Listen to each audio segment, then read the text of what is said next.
Welcome to Red Skies Ministries, Sword of the Spirit.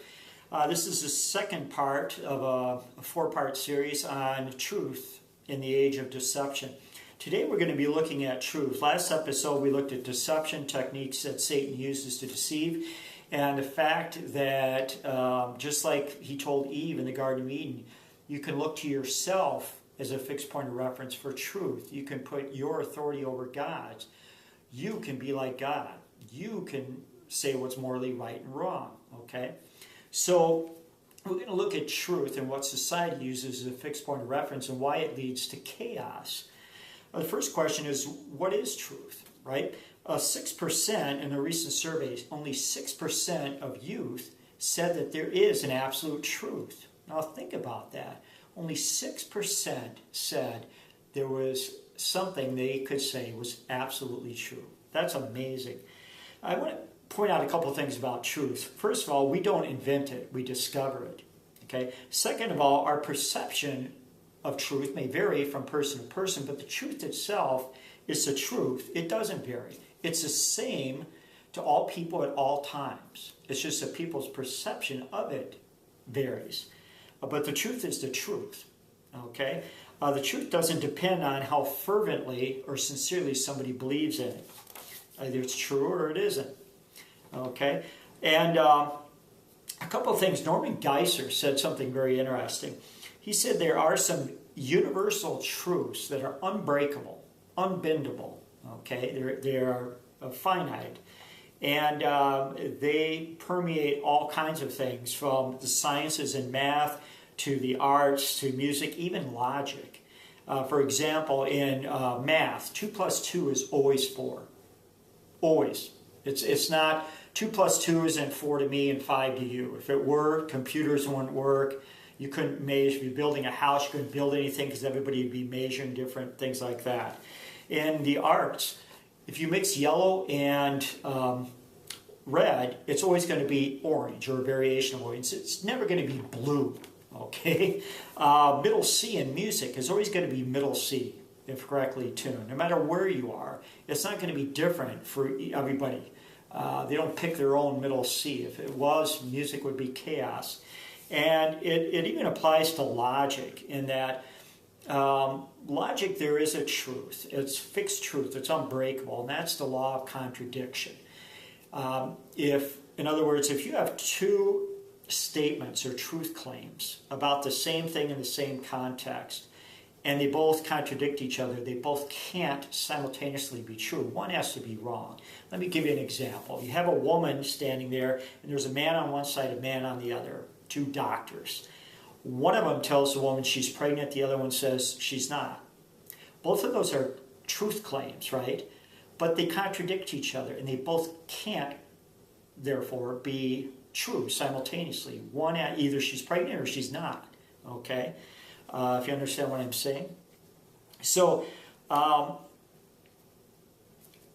Judges says something very interesting in the Bible. Judges 2:25 says, in those days there was no king of Israel. Everybody did what was right in their own eyes. And that's pretty much what we've got going on today. Everybody looks to themselves for truth. And I want to compare the two. What happens when you have a society where everybody looks to God as God's Word, the Bible, is a fixed point of reference for truth and morality, as opposed to when you take God out of the picture, what happens? Okay, so let's look at God. First of all, if you use Him as a fixed point of reference, here's a couple of things you're going to believe. You're going to believe that God created everything, that He is the authority over everything, that He is self-defining. He doesn't need you or me to tell Him. He doesn't depend on us or need us to tell Him what's right and wrong. He takes care of it Himself. He defines it. We don't. He's self-reliant and independent. And also, God created man for a specific purpose. That's called the teleological view. So, in other words, the teleological view says that if you believe in God as a fixed point of reference, you believe that God created you for a specific purpose. Basically, that can be summarized 3 different ways. He created you to have a relationship with Him, to be steward over the earth, to maintain it and take care of it, and third, to reflect God to others. Because when you do those three things, you have a relationship with Him, you are a steward over the earth, and you reflect God to others, you glorify Him in that process. Okay, that's the theological view of looking at yourself and why you were created. And so that's how people think when they use God as a fixed point of reference. He created everything. He's the authority over everything. He created you for a specific purpose. Now, let's look at when you take God out of the picture, what happens. When you take God out of the picture, as most people do, and you look to yourself as a fixed point of reference, here's what happens. You have no higher authority, or you think there isn't one. Truth and moral standards are determined by you, the individual. You have no specific purpose in life, which is the instrumental view. It's not the theological view, it's the instrumental view, which means that nothing inherently defines you. You are what you use to accomplish what you determine. You determine what life's meanings and goals are. You determine that. And the instrumental view is you weren't inherently designed for a specific purpose other than what you decide to do with your body, how to use your body. You define that. Okay. So those are the two fixed point of references, God and man. So here's a key concept before I move forward and think about this. God created you with an inherent desire to have a relationship with Him as a means to achieving ultimate peace and satisfaction. Without that relationship with Him, you cannot achieve ultimate peace and satisfaction. He designed you that way. So think about it. If you take Him out of the picture, you're always going to be searching for peace and satisfaction and never finding it because you're looking in the wrong place. Instead of looking to God, a relationship with God, you're going to be seeking peace and satisfaction through earthly things, using your own concept, yourself as a point of reference for what is satisfying, what's good, what's wrong, things like that. And this is very important to think about. True Christians, think about this. Let's look at the world both ways. If everybody in the world used God as a fixed point of reference, then who has authority over them and never changes, they would be looking to Him for morals and for standards, and everybody would be on the same page as far as that goes. Everybody would find peace and harmony in having a relationship with Him.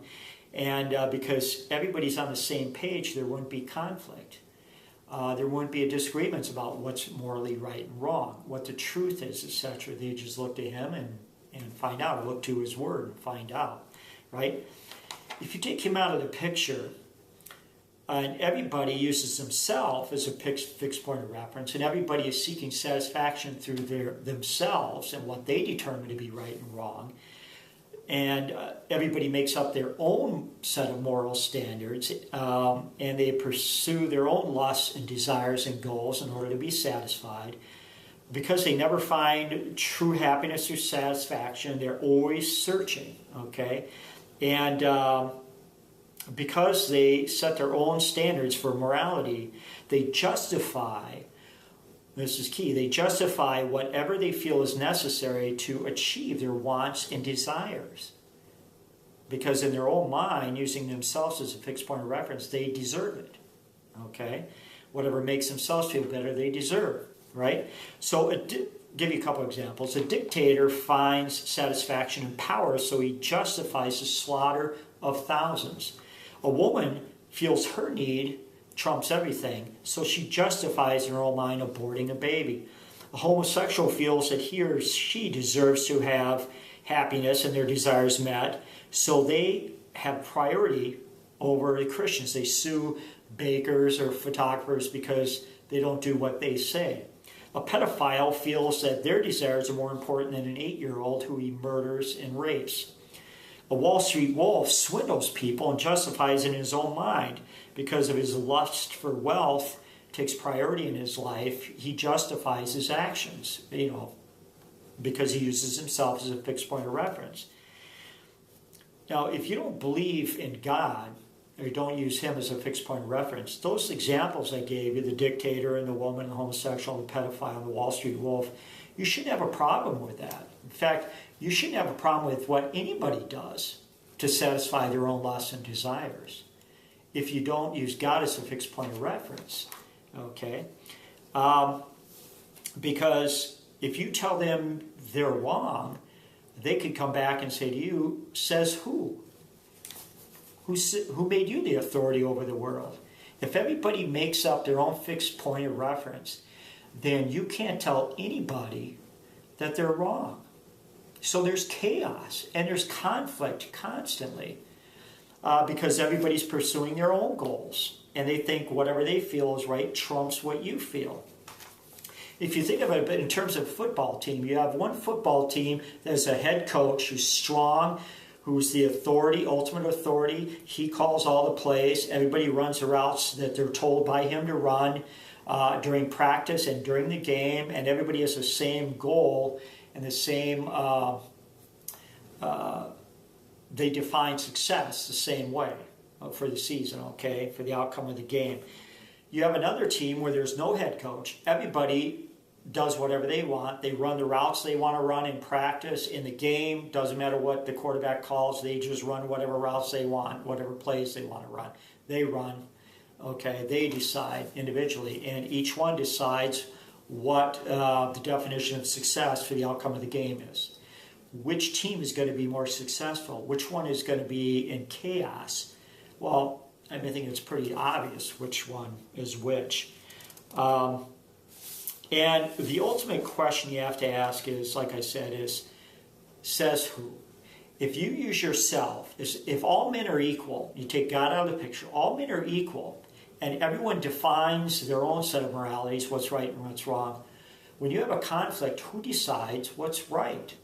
Which one of the two are right in the conflict? Because there's no higher authority. So you end up with each person saying to the other, says who? Who are you to tell me what's right and wrong? And you have chaos in society.